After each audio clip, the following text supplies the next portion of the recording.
Under the moon's cold gaze, the queen traverses the frozen forest, her silhouette stark against the snow. Her breath mists in the frigid air as she clutches a hand mirror, its surface reflecting the pale light. The queen pauses, her voice echoing in the stillness. Mirror, mirror, who is the fairest?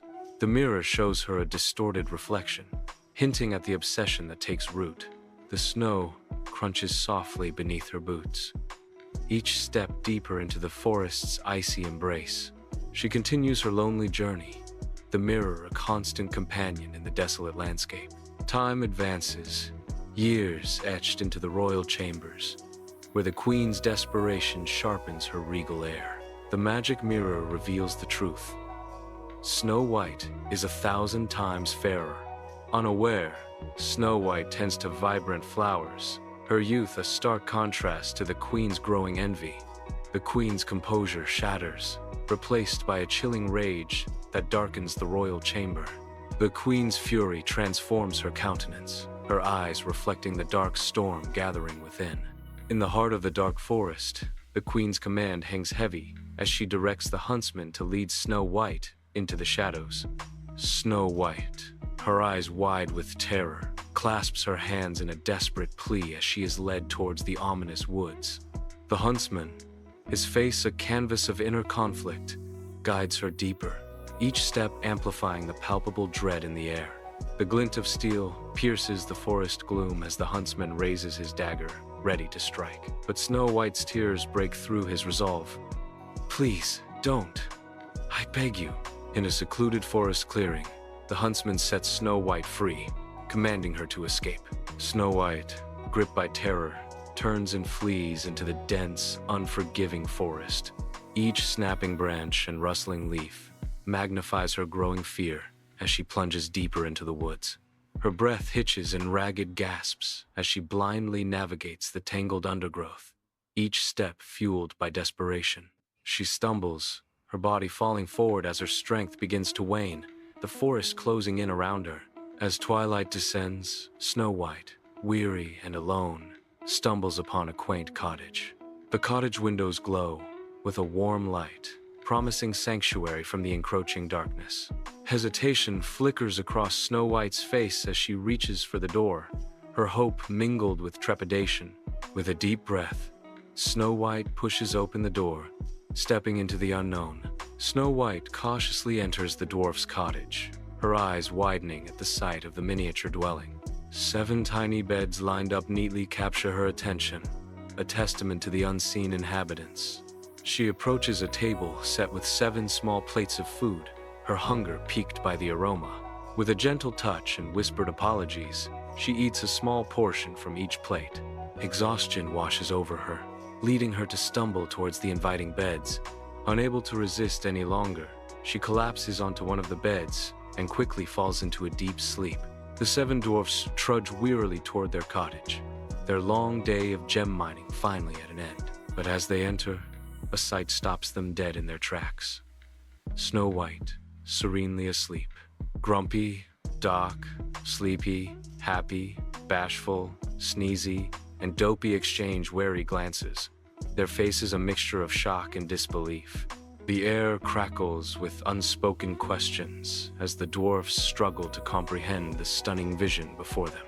Her beauty casts a spell over them, piquing their curiosity and stirring a sense of protective wonder. The dwarfs move closer, drawn by an irresistible force, their footsteps hushed with reverence. Sunlight floods the dwarf's cottage as Snow White awakens, disoriented, surrounded by unfamiliar faces. I don't understand. Where am I? Snow White asks, her voice laced with uncertainty. Snow White's voice trembles as she recounts. The queen. She tried to kill me. The huntsman let me go, but I ran and ran. Snow White's gratitude shines through. Thank you for saving me, Happy exclaims. Maybe she could cook and clean for us, Sleepy adds, and tell us stories. Inside the cozy cottage, the dwarfs prepare to depart, their faces reflecting a somber determination. Snow White stands near the doorway, a mixture of gratitude and unease clouding her expression. The dwarfs, united in their concern, deliver a grave warning. "Never open the door to strangers, Snow White." Her voice soft yet resolute. Snow White pledges, "I promise to be careful." The dwarfs pick up their tools, the weight of their responsibilities heavy on their small shoulders. With a final, lingering look, the dwarfs step out, leaving Snow White alone in the quiet cottage. Beneath the open sky, the queen, disguised as a humble farmer's wife, makes her calculated approach toward the dwarf's cottage. In her grasp, a basket of apples gleams, one side a tempting red, the other a deceiving white. The queen advances with calculated steps, the basket of apples swaying gently in her hand. She halts just outside the threshold of the cottage, her eyes scanning the quaint surroundings. With a voice dripping with false kindness, the queen calls out, "Lovely apples for sale, dearie."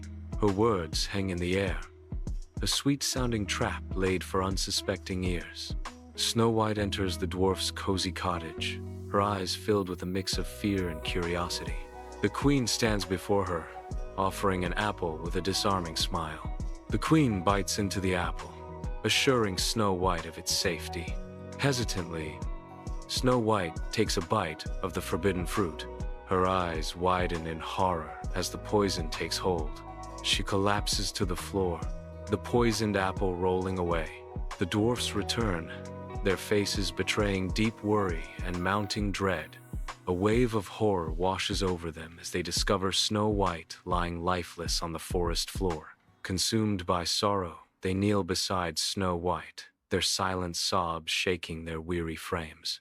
With heavy hearts, they craft a crystal coffin, preserving Snow White's beauty for all eternity.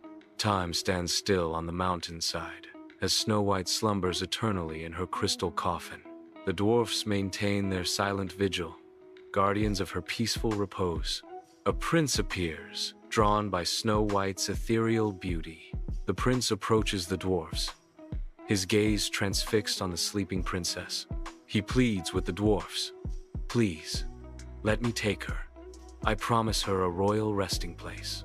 On a treacherous mountain path, the prince's servants bear a heavy coffin, their expressions grim and focused. A sudden misstep, a stumble on loose rock, threatens to undo their solemn journey. The coffin jolts violently, a dark secret stirring within. From Snow White's throat, the poisoned apple is dislodged, tumbling free to the ground. Snow White's eyes flutter open, revealing a world bathed in the warm glow of sunlight filtering through the trees. The prince kneels beside her, his face a canvas of relief and boundless happiness. He tenderly takes her hand, and Snow White feels a surge of warmth coursing through her. With a voice filled with adoration, the prince asks, "My dearest Snow White, I love you more than words can say. Will you do me the honor of becoming my wife?" Snow White responds with pure, unbridled joy. "Yes, my prince, with all my heart." The royal hall bursts with laughter and music, a symphony of joy celebrating a new beginning. Suddenly, a hush falls as the queen arrives, her presence commanding attention. Her gaze locks onto Snow White, the new queen, and a storm of recognition and regret darkens her eyes. Snow White notices the queen's turmoil. A shadow of sadness crosses her face, yet she extends a gesture of forgiveness. Visibly shaken, the queen abruptly turns, her regal composure faltering as she retreats from the celebration. She disappears into the throng, a solitary figure swallowed by the joyous crowd.